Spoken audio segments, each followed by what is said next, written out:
समाचारको सह प्रायोजक कालेबुङमा पहिलो इको फ्रेन्डली स्कुटीको exclusive showroom Shri Sai enterprises 7 mile Kalimpong. कम लागत अनि इजी फाइनेन्सका साथ पेट्रोल बिना चल्ने स्कुटी साथै सिलगढीको दाममा सोलर सिस्टम पनि यहाँ उपलब्ध रहेको छ।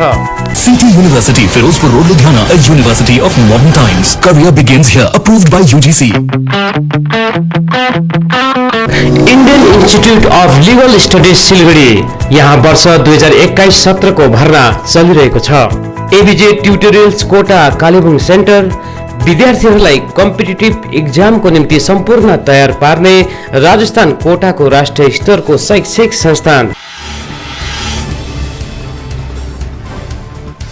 दार्जिलिङका सांसद राजु विष्ट अनि अलिपुरद्वारका सांसद तथा केन्द्रीय राज्य मन्त्री जोन बारला आज कालेबुङको एक छोटो भ्रमणमा आएका थिए।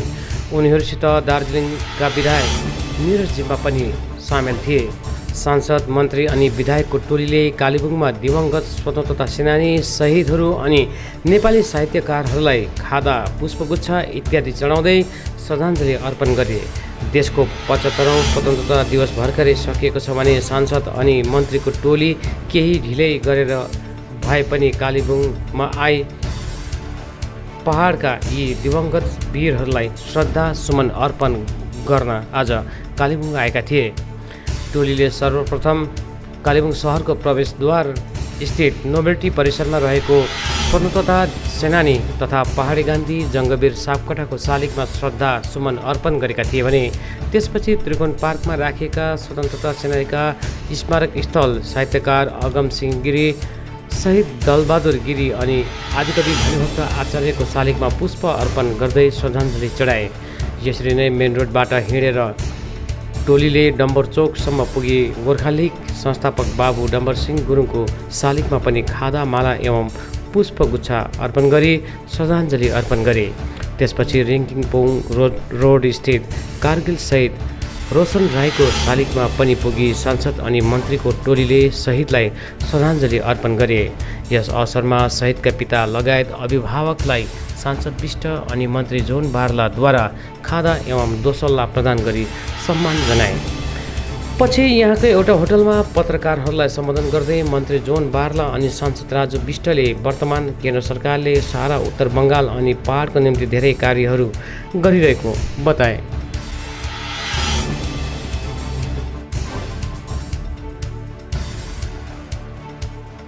बंगाल का विकास नहीं हुआ। मैं उन तथ्यों पे आज नहीं जाऊंगा, क्यों नहीं हुआ, क्या कारण से नहीं हुआ, वो कभी बाद में बात करेंगे। लेकिन कुल मिला के नॉर्थ बंगाल को जो पहचान मिलनी चाहिए या उसका जो विकास होना चाहिए था वो नहीं हुआ। और हमारे लिए ये गर्व का विषय है और हमारी बहुत अपेक्षाएं भी है दोनों मंत्रियों से कि आप दोनों के मतलब मंत्री बनने से नॉर्थ बंगाल बहुत तेज़ी से विकास करेगा।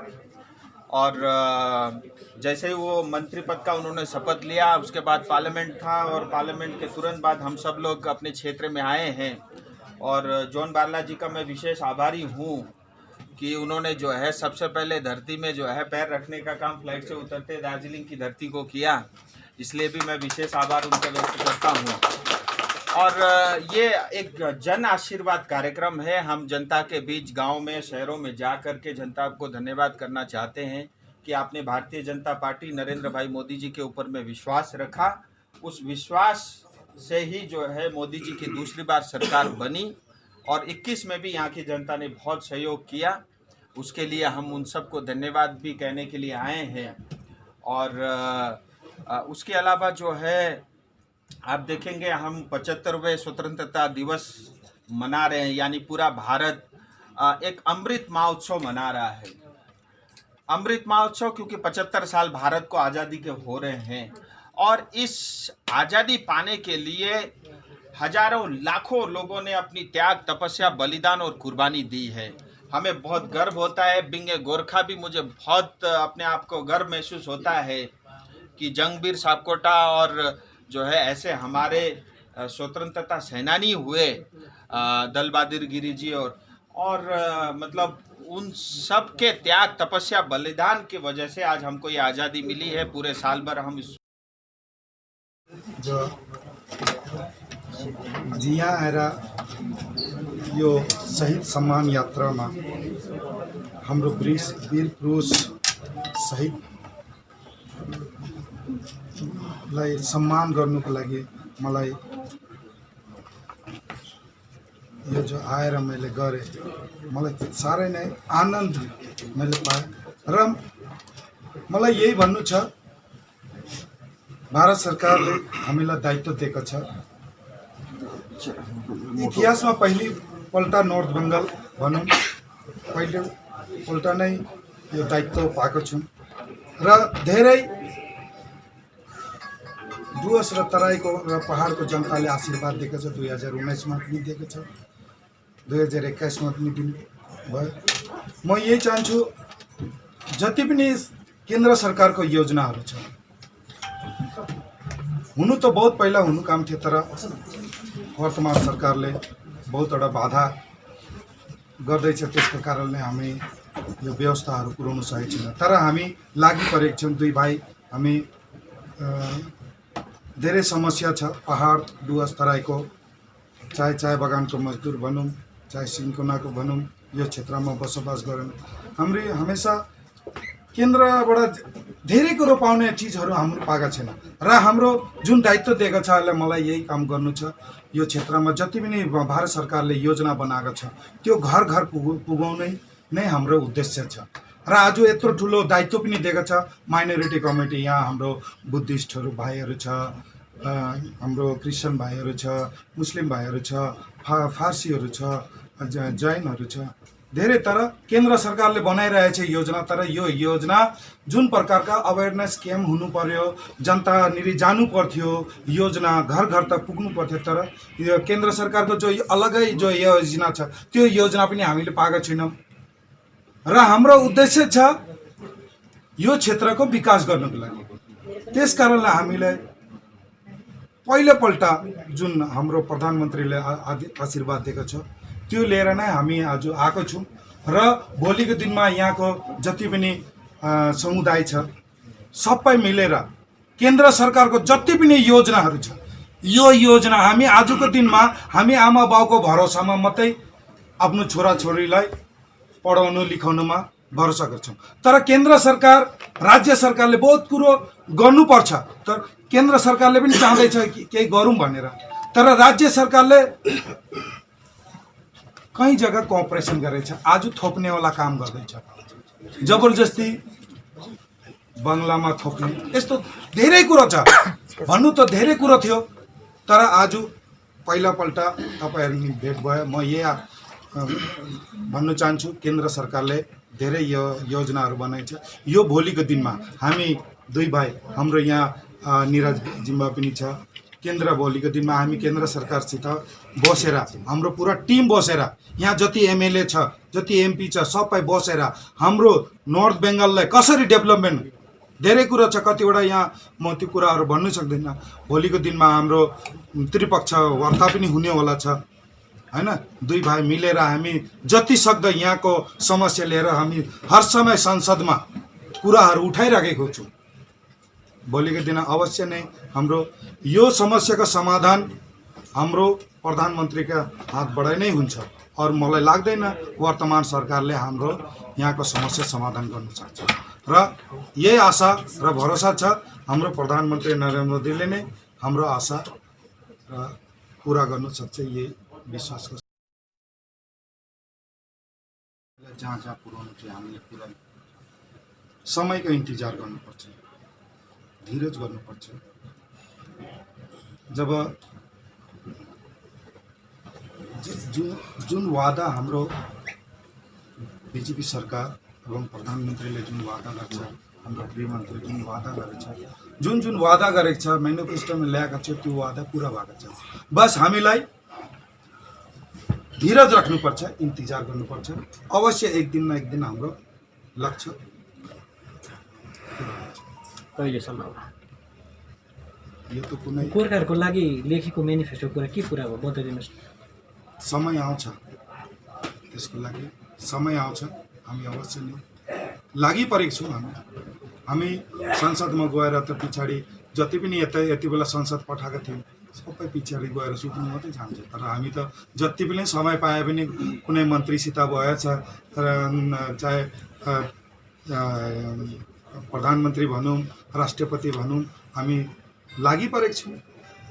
तर त्यही हो, अब तपाईँलाई थाहै छ पश्चिम बङ्गालको सरकार कुन प्रकारको जय गोर्खा जय श्रीराम भन्नु पहिला अगाडि पछाडि हेर्नुपर्छ यस्तो दिन आएको छ।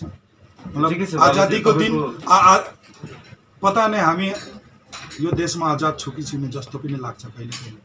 सर तर भनाइ छ कि बैठकमा त धेरै भयो, फोटो सेसन भयो, पहाडको मान्छे मात्र होइन जति गोर्खा प्रेमीहरू छ अहिलेसम्म त्यो फोटो र बैठकको कुरा मात्रै सुनिरहेछ नि। यसको सफलता चाहिँ यसको सुन्नु चाहिँ कहिले पाउँछ होला, त्यसको समय चाहिँ अन्दाजी? त्यो समय आयो भने त्यो पनि हामी तपाईँहरूलाई बताउँछौँ। तपाईँले त उत्तर बङ्गाल राज्यको कुरा पनि उठाइराख्नु भएको छ, गोर्खाहरूको माग त त्यो होइन। हेर्नुहोस्, सबैलाई मिलाएर सबै कसैलाई ठेस नपुग्छ। उत्तर बङ्गालभित्रमा उत्तर बङ्गाल राज्यभित्रमा कसैलाई ठेस नपुग्ने एउटा व्यवस्था होइन।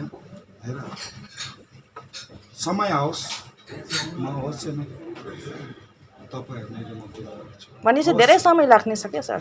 हेर्नुहोस्, होइन समय त अब आज गाछ सोध्नु न, उहाँ सोध्नु। गाछ लगायो भने आज नै गाछ लगाए भोलि नै फल पाउँछ त्यस्तो छैन, समयलाई इन्तजार गर्न। तर गोर्खाहरूले त पर्खेको धेरै भयो नि सर, सुन्नुहोस्, महिना होइन नि, बहुत साल भयो नि। गए कति 2 साल, 2 साल त कोभिडमै हामी सबै झेलिरहेछौँ। 2 साल संसद बनेर त्यही झेलिरहेछौँ, अलिकति पर्खिनुपर्छ। तपाईँले देख्नुभएको 2 साल हो, तर संसद पठाइसकेको त 3 पल्ट हो, 15 वर्ष हो। त्यसलाई कसरी हेर्नुहुन्छ?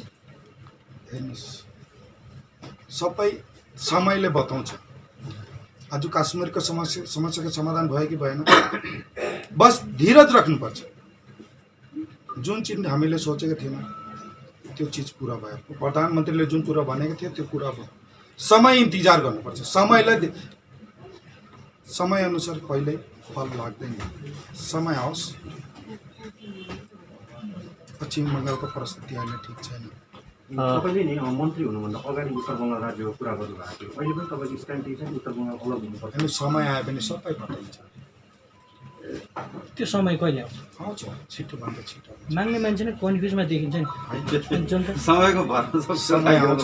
आफू केही कुराहरू बताइदिनु पऱ्यो। आवाज उठाउनु भएको हो, त्यो चाहिँ समय आउँछ भाइ, एस्पिरेसन त्यसले फुलफिल गर्दैन होइन। तर तपाईँले चिन्ता नगर्नुहोस्, समय आउँछ।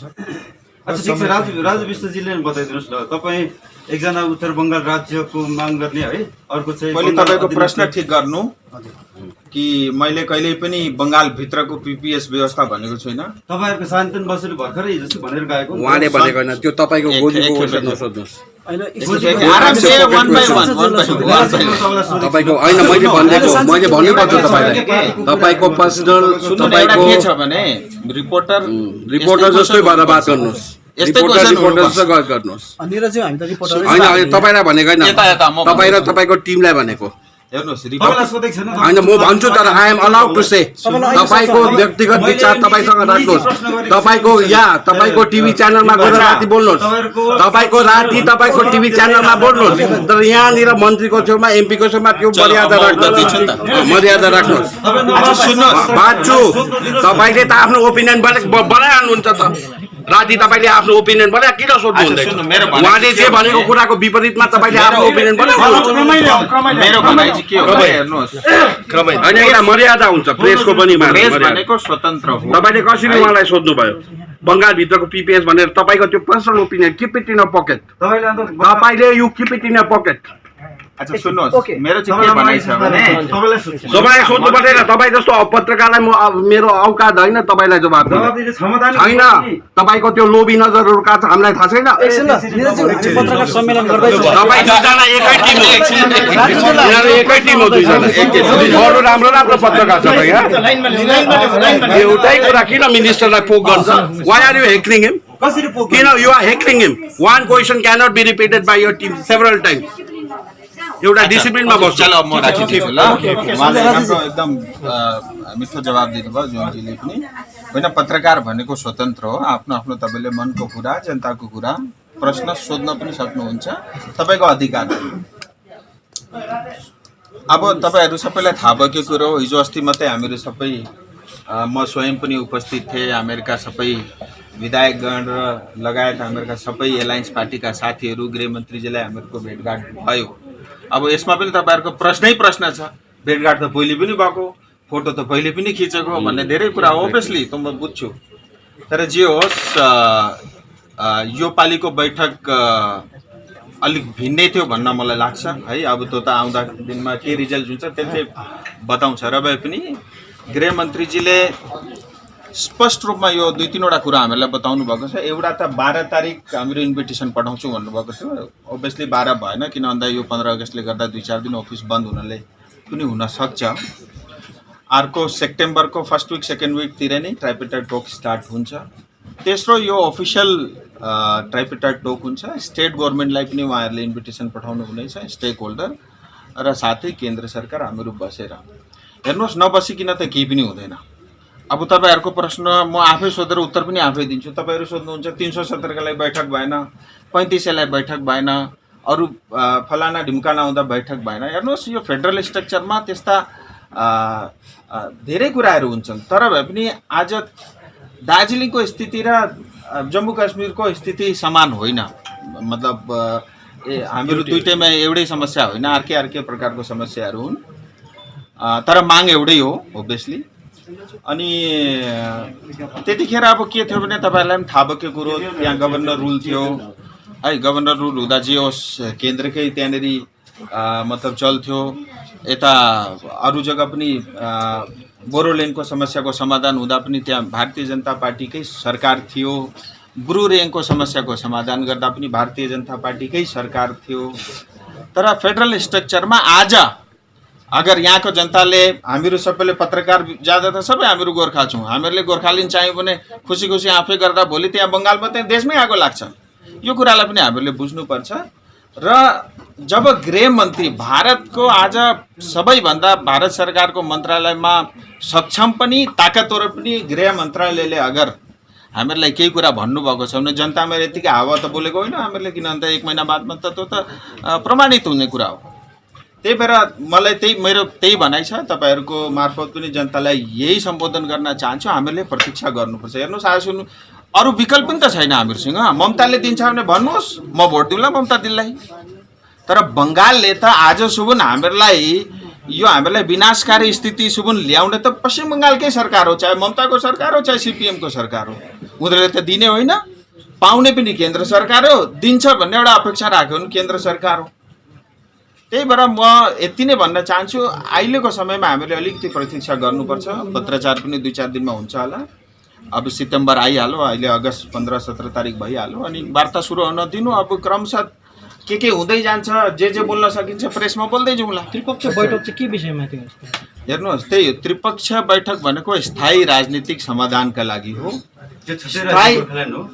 तपाईँ र मेरा लागि छुट्टै राज्य हो, बुझ्नुभयो? अगर मैले दिनु भने त म यही लेखेर अहिले जान्थेँ, छुट्टै राज्य गोर्खाल्यान्ड हो भनेर। त्यही बुझ्नु न, बिङ ए गोर्खा सी नरेनज्यू सी बिङ ए गोर्खा ओभियसली मैं यही कहूँगा गोर्खाल्यान्ड चाहिँ। तर दिने भने त म यही दिएर गइहाल्थेँ नि, 10 चोटि दिन्थेँ नि। तर तपाईँलाई पनि थाहा छ भारतीय जनता पार्टी सबै पार्लियामेन्टमा बिल आउनुपर्छ, त्यसको प्रोसेस छ, सबैलाई थाहा छ। तर तपाईँहरूको भनाइ चाहिँ के हो भने, तपाईँहरूले सोध्न खोजेको मलाई लाग्छ बिङ ए गोर्खा ट्राइपेटाइड टोक हुँदा, स्थायी राजनीतिको समाधान हुँदा म गोर्खाल्यान्डकै कुरा गर्छु। किनभने हेर्नुहोस्, म हो भारतीय जनता पार्टीको सांसद हो, तर त्योभन्दा पहिले यस क्षेत्रको जनताको सांसद हुँ। म मेरो आफ्नो जनताको प्रति जुन ड्युटी छ, उत्तरदायित्व छ, वो त म निभाउँछु है। एउटा कुरो त तपाईँले बताइदिनुहोस्, एउटा कुरा बताइदिनु, ठिक छ है, सबै यो कुरा मान्यौँ कि 12 तारिक सम्भवतः हुनसक्छ, ट्राइपेटाइड टक हुनसक्छ है। त्यसको निम्ति अब यो त त्रिपक्षीय वार्ता हो। एउटा माने केन्द्र सरकार हुन्छ, अर्को राज्य सरकार हुन्छ। सुन्नुहुन्छ, एकापट्टि केन्द्र सरकार हुन्छ, केन्द्र सरकारले यो डाकेको बैठक हो, अर्कोतिर राज्य सरकारको प्रतिनिधि हुन्छ, अनि अर्को गोर्खाल्यान्ड जो छ पिपिएसको स्टेक होल्डरहरू हुन्छ। त आजको तारिकमा पहाडमा स्टेक होल्डर चाहिँ को हो? पहाडको स्टेक होल्डर चाहिँ को हो? त्यसको उत्तर म दिन सक्छु, तर let the home minister decide. उहाँले डिसाइड गर्नुहुन्छ को स्टेक होल्डर हो कसलाई। हेर्नुहोस्, अफिसियल पनि हुन्छ, पोलिटिकल लेभलको डायलग पनि हुन्छ है। अब हुन त स्टार्ट त हुन दिनु। अब धेरै सबै कुरा अहिले यहाँ खुलस्त भन्नु हुँदैन। सर यसलाई अलिक सर्ट गरौँ के होइन, बस यहाँनिर 2-3 जना शहीदका परिवारहरू पनि आउनु भएको छ, उहाँहरूले तपाईहरुले बस लास्ट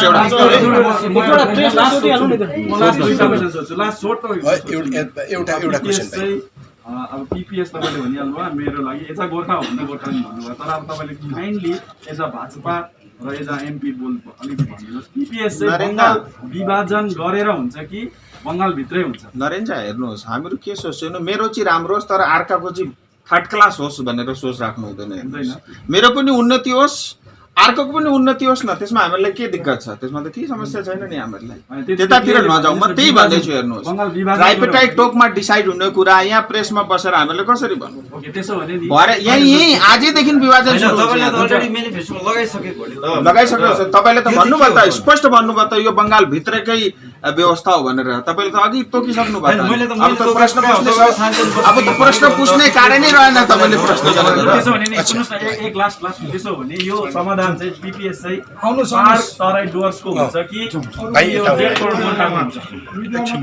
हेर्नुहोस् नरेन्द्र, दार्जिलिङ तराई डुवर्सको स्थायी राजनीतिक समाधान भारतीय जनता पार्टीले गर्छु भनेर लेखेको छ। अनि त्योभन्दा अलिकति माथि हेर्नु भने गोर्खा शब्द लेखेको छ। गोर्खा मतलब समुदाय जातिसँग जोडेको समाधानका लागि हामीहरूको यो दुईटा मुद्दा हो।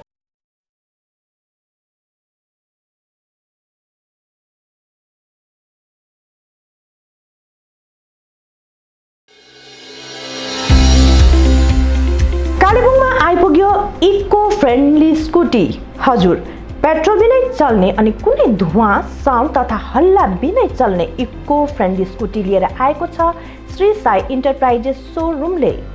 बजेटमा कम अनि किफायती दाममा पाइने स्कुटीको यो सोरुम कालेबुङको 7 माइल भ्यू पोइन्ट नजिकै भर्खरै खोलिएको छ। यो इलेक्ट्रिक 2 व्हिलर आज नै घर लिएर जानुहोस्। यसको निम्ति यहाँ क्यास पेमेन्ट साथै इजी फाइनेन्स दुवैको सुविधा रहेको छ। 2 व्हिलर वाहनको जगतमा क्रान्ति लिएर आएको यस इको फ्रेन्डली स्कुटी विभिन्न आकर्षक रङ अनि डिजाइनमा उपलब्ध रहेका छन्। साथै पहाडका सडकहरूमा चाहिने दाम अनुसार विभिन्न पुलिङ पावरका साथ उपलब्ध रहेका छन्। यसबाहेक बिजुली बत्तीको सट्टा उपयोग गर्ने सकिने एपीएन सोलर पनि यहाँ सिलगढीकै दाममा उपलब्ध रहेको छ। अधिक जानकारीको निम्ति आजै सम्पर्क गर्नुहोस्। Shrimati Neeta Karki, distributor partner, Shri Sai enterprises 7 mile Kalimpong. सम्पर्क नम्बर 9670923566 अथवा 954750732 श्री साई इन्टरप्राइजेस 7 माइल कालेबुङ।